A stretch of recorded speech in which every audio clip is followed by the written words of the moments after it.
What's up, you guys? Thanks for tuning in to Drozilla's first review. This review today is Warbotron's Fierce Attack, the long-awaited release for the core for the Warbotron WB-01, aka Not-Bruticus. Right here we got the accessories and Fierce Attack here. We'll call him just Onslaught for the remainder of this video. We all know who he is supposed to represent. Here we got the gun. There are several different configurations that this can go into. I'm not going to get too into that for this review. You can check out the Onslaught video review if you like, that I'll be posting up in a few more days to talk about other configuration fan modes for this gun, but this is the one that I'm going to go with for the rest of this review. Here are going to be the hands and the feet that will be attaching to the limb modes that I have over here waiting to be combined with for the torso. The back cannons that I'd like to go into more detail with. When we get to it, I'll elaborate a little bit more. These are really nice, but there are some issues kind of similar with how Brawl's arms, or rather Heavy Noisy's arms, would not slide out properly. These ones had a little issue that did require some unscrewing to slide them out to their full extension, and you can see here these aren't fully extended. I did not fold them. They've not been fully extended. But yeah, anyway. So these are the hands. The really tight joints. Lots of great detail. They're looking really awesome. I could definitely see how these would allow Bruticus to do the handstands. I'm not sure if you guys saw on any of the reviews or forums any pictures of that, but there have been some pictures floating around of him being able to do a handstand, which is pretty awesome. This little piece here is a translucent piece of plastic. This is supposed to be for the inner ankle tilt ratchet joint, and I don't know why Warbotron went with this translucent plastic. I think it was a very poor choice. Aesthetically it might have looked cool, but as we all know, being collectors and such, this plastic is extremely brittle and breaks way too easily, and for it to be a major ratcheting, for something to rely so much pressure on and to be ratcheting at that, it was almost, it didn't even take but maybe less than an hour of playtime, and while I was going to detach the feet from Bruticus that I had already combined with earlier, I went to go and just, you know, click it back into place, back into its stationary mode, to this little, I guess you could call it like a little slug tank looking thing. But yeah, man, this thing just snapped. And then the other one here is getting close. I'm not sure if you're going to be able to see in there, but when I start even push up a little bit, it's already starting, there's like a white stress mark right there, and it's just a matter of time. It's not a matter of if this is going to end up breaking in the future. It's just a matter of time. I'm very disappointed that, you know, I paid an extra $50 just to get this thing because I was so excited. I just couldn't wait for Big Bad Toy Store and the other stores to get them in stock, and I almost feel like I should have at this point. Already having to use the replacement parts to replace that ratcheting ankle tilt part, but it's not a huge deal. We'll get more into that when we actually get Bruticus here into his combined mode, but I did want to make sure that I pointed that out, that you guys, your mileage may vary. If you're just going to go and use this guy to just put him in a shelf and whatnot, you know, that's great. It'll probably last you a long time. Me personally, I like to play with my toys with my son. And so, you know, we just had like one playtime session. I might have clicked the ratchets maybe a total of, you know, maybe 10 times. And then, you know, taking him back apart and separating everything, this just snapped. So I'm gonna have to replace that, and that sucks. That sucks a lot. I really hope in the future, the near future, hopefully that Warbotron might come out with some just fully solid color plastic replacement parts to go into the feet, because I can already see even the replacement pieces breaking maybe within a couple of days. That's how brittle and easy it is to break. I mean, if they were going to go with this kind of plastic, they should have made it a lot thicker, and I'm not even sure that that would have mattered. But moving along, I'm going to get these things out of the way, and we will take a look at them later on, and I'll show you the best ways to go ahead and approach attaching the feet and the hands so that you don't end up stressing any other plastics and damaging anything else along the way. And then another thing to note, and this has been an occurring thing with other little joints, kind of like in one of my bra's legs even, it seems that the screws strip out. They just tighten them too far, and it strips out the plastic. So now, instead of, you know, having a nice tight fit like it was supposed to, see if I hold this together, you know, it's got the right amount of tightness that it should have been to fold. But since it was stripped out, and this is just how it was right out of the box, this screw was screwed in way too tight, and now it's just loosey-goosey, baby. Loosey-goosey. But that's okay. I mean, it pegs in, and I'm gonna not really be messing around with this gun too much anyway. You know, it's just gonna be Bruticus's gun, and it doesn't unpeg when it's there, stationary, in this main GAT mode. So yeah.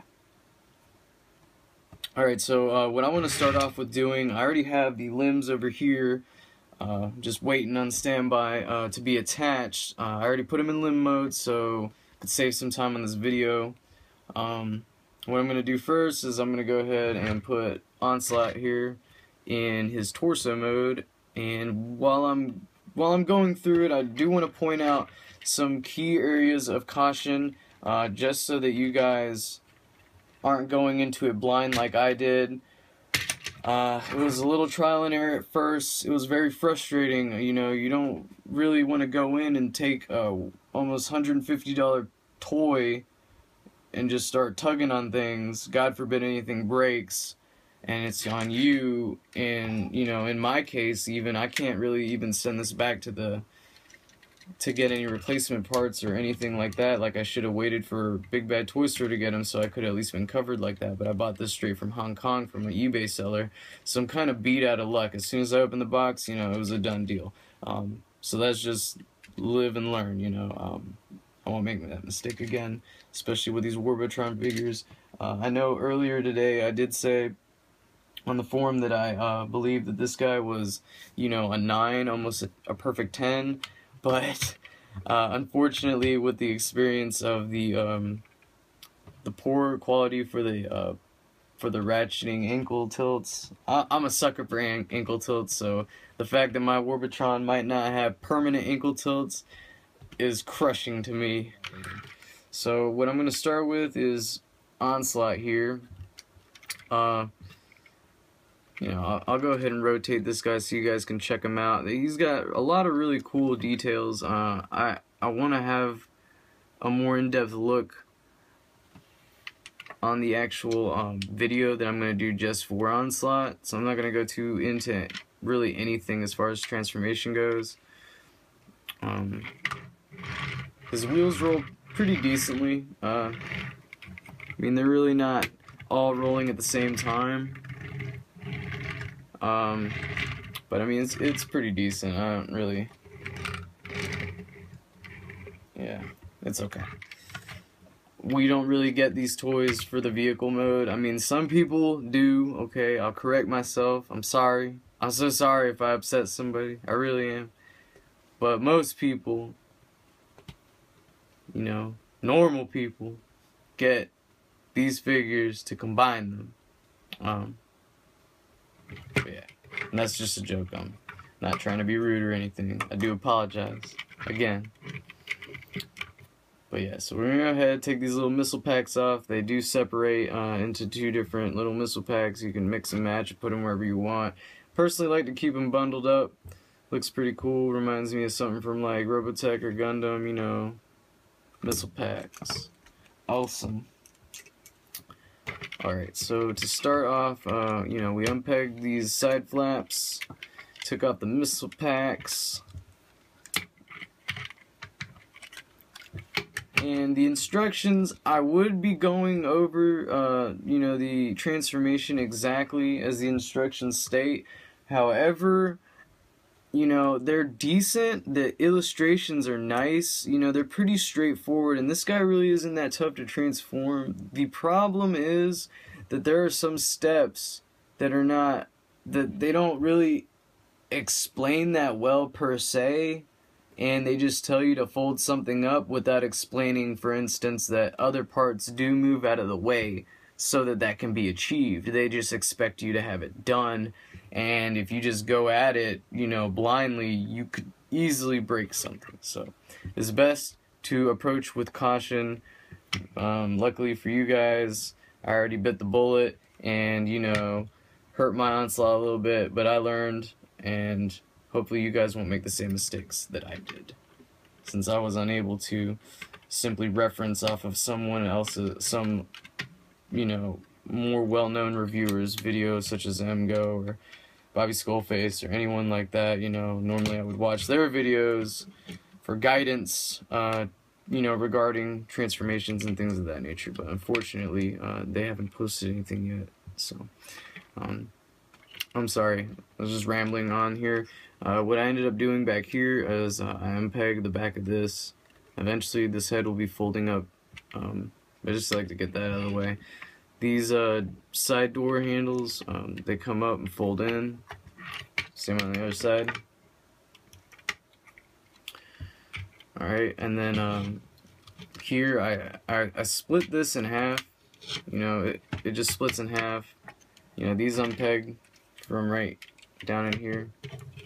Just pop them out of the way just to protect the tabs. You don't want to accidentally snap those. Not that I had any fears of doing it, but they are really tiny, and I mean, I don't think it would really affect them, the transformation or anything in the future, but it is good to note so that you don't damage your $150 toy or collector's item.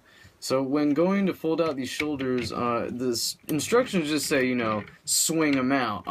I didn't find that to be very easily. There's really not a whole lot of clearance here, so what I found was easiest was midway through, when you get these, you know, around this position or so, take one side and do them at a time. You want to fold it a little more to the side, just so you can get that little gap of clearance to clear here, so you're not, you know, stressing or damaging any plastic, bending things that don't need to be bent. You just barely manage to clear this little area. And then that allows you to fold it down. And then you want to do the same thing on the other side.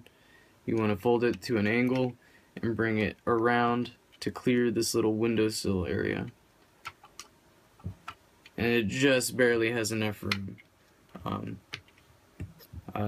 you know, I like the engineering here, but I do feel like certain things might have been, I don't know what I'm saying there. I mean, I guess I can't engineer a toy any better than they can, but I feel like there could have been something better as far as that decision for that engineering went. And then here's another thing that I feel like could have been better. Okay, so in here, as you can tell, this is a little swivel joint for the shoulder swivel to go up and down. Now, as you can see right there, there is a deep crack already from just overall stress that was caused on this. I did not know that I was turning the shoulders incorrectly. And then even when you pull down the chest and the way that they sit, they're a little angled, so when you go to spin them, they cause an excessive amount of stress on this little plastic piece, because they're also extremely tight. And what you want to do is make sure these are, you know, on top as much as possible for attempting any kind of swiveling. And it's unfortunate because then there's these little tabs that bump into things and get in the way. You know, just small little tolerance issues like that I feel like, you know, if they had taken more time to engineer it a little bit better, wouldn't be such a problem. On this side especially, oh my goodness. And I'll go ahead and show this off before I get onto this or the other side. The other side's really messed up compared to that one. That one's nice.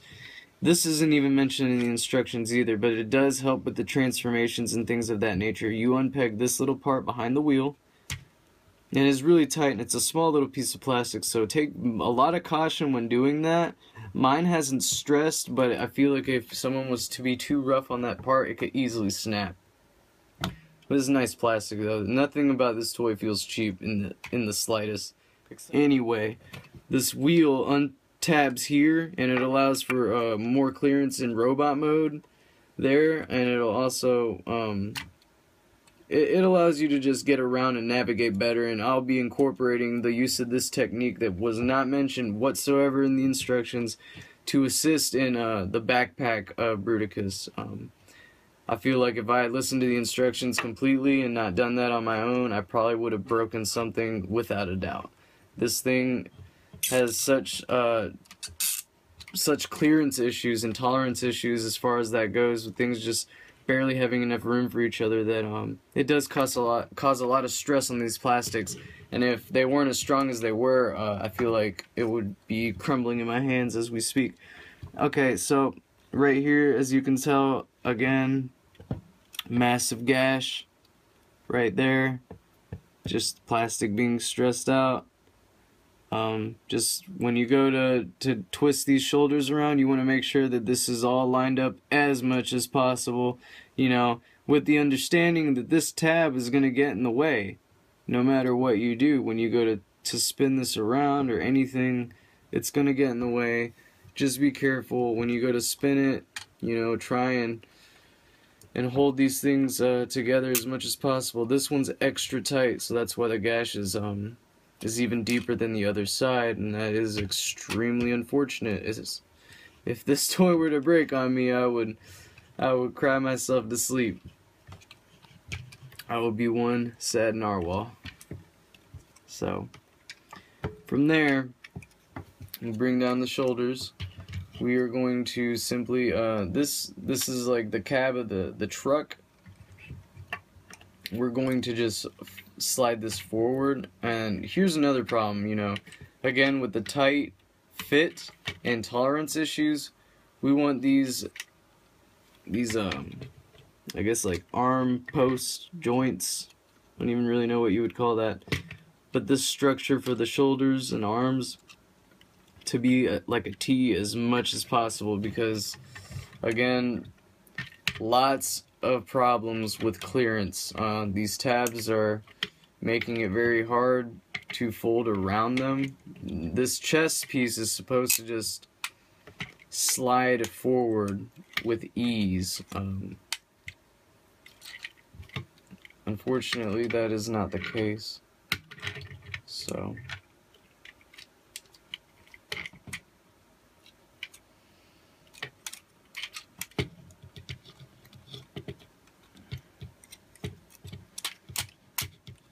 okay, so yeah, just fold it forward. There's two little tabs right here under the I guess like little abdomen area, and they peg in right there, which would be the top of I guess the waist for Onslaught, and they tab in right here, and that helps lock and secure the chest for Onslaught for his robot mode. So yeah, and as you can see here, you know, these shoulders sit a little sideways. I know that we've seen pictures where they're nice straight up and down, but they do sit at an angle a little bit, and that does not aid in the joints that I have that are already starting to stress a lot. So this will probably be one of the few times that I end up showcasing this transformation, because once I get him back in Bruticus mode, he's not leaving Bruticus mode, because I have no, I mean, I like the other modes, but the main reason why I got this toy was to have a massive, awesome looking combiner. And I mean, I know he's not quite masterpiece scale, but to me is masterpiece quality figure. I mean, sure, he probably fits with classics a little bit better, but I mean, the height portions that he is with other masterpieces, it doesn't look 100% horrible. In fact, I actually like it. So, and I'll be showing those comparisons later on. So what I did here was I just folded everything back just to neat it all up. It's probably not really necessary, but anyway. So back here, these pieces that we had folded out, we're just gonna get them out of the way for the clearance of the head. The head sits on this hinge, and it just hinges up. Inside is Onslaught's head, and on top of his Onslaught's head it fits over the Bruticus mask. But that's the head sculpt for Onslaught. It looks really awesome. Light piping is sweet. It's amazing.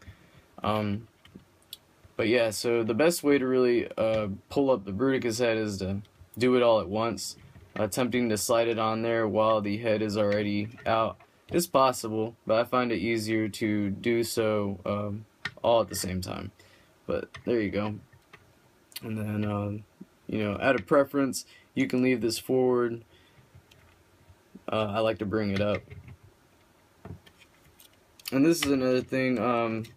You know, it is a really nice, neat little way of doing the mask, but it is also a little loose here with the way that the face mask goes over it. And I understand why they wouldn't want to make it too tight, because there are a lot of things on this toy that are too tight, that are too tight for comfort, that could, you know, really possibly break the toy in those areas. Like, for instance, these shoulders, I feel like the tolerances could have been a little bit better on those, you know, but it is what it is.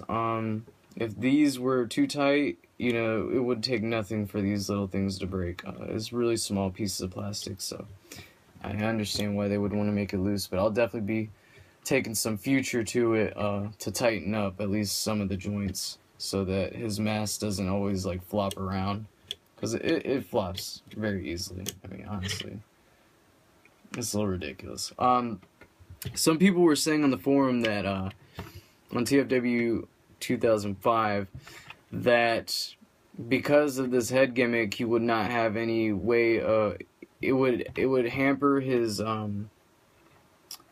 head movement, his articulation in his neck and head, and it really doesn't, because of the way that it comes down. It's almost on like on a floating platform attached to the hinge. It does allow for vertical up and down. He doesn't have any down because of the way the chest is, but he can look up, and he can also rotate from the secondary platform right here. That does rotate. When doing so, however, especially with the head in an up position, take a lot of caution, because that is not gonna. It can only withstand so much pressure. I mean, these little joints here are but so thick. So, with those who have a lot of strength, just be careful. So yeah, back here, the little backpack that was housing the helmet and the head, we are going to take these that typically they hide it like this, but instead we're going to fold them in and collapse on itself to just close on to the back. Helps knead it up. And yeah, from here, the next step is going to be to carefully rotate these shoulders forward. I hate doing this. It scares me to death, especially knowing how damaged those little joints appear to be.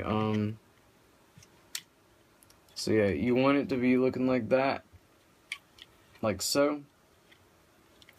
And what I'm going to go ahead and do is the little thing where I flipped up these back flaps and then moved the wheels out of the way. I'm going to do that on both sides. This is going to assist in creating the backpack, and I'm going to go ahead, fold these down, and move them out of the way. I swear to you, this just helps with overall transformation. Just gets the things out of the way for this next part. And this is actually a really neat piece of engineering. You see these two, I'm not really sure what kind of tabs, but they're more of like locking mechanisms. There's a mushroom peg attached to the one side that's not already locked into place. But what it does here is it slides up under this hole, this groove,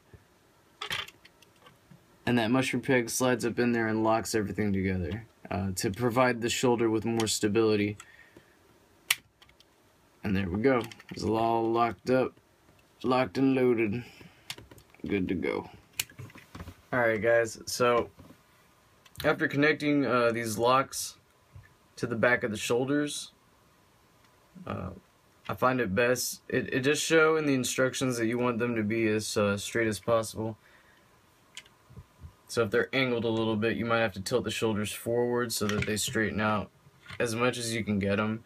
And it really does help with the securing of the shoulders so they're not flopping around. Not that they would ever flop around, I mean they're very secure, almost unnecessarily so.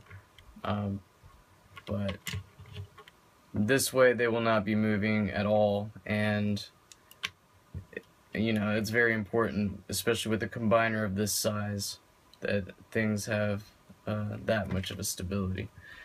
So after locking those things into place, we're going to go down to the legs.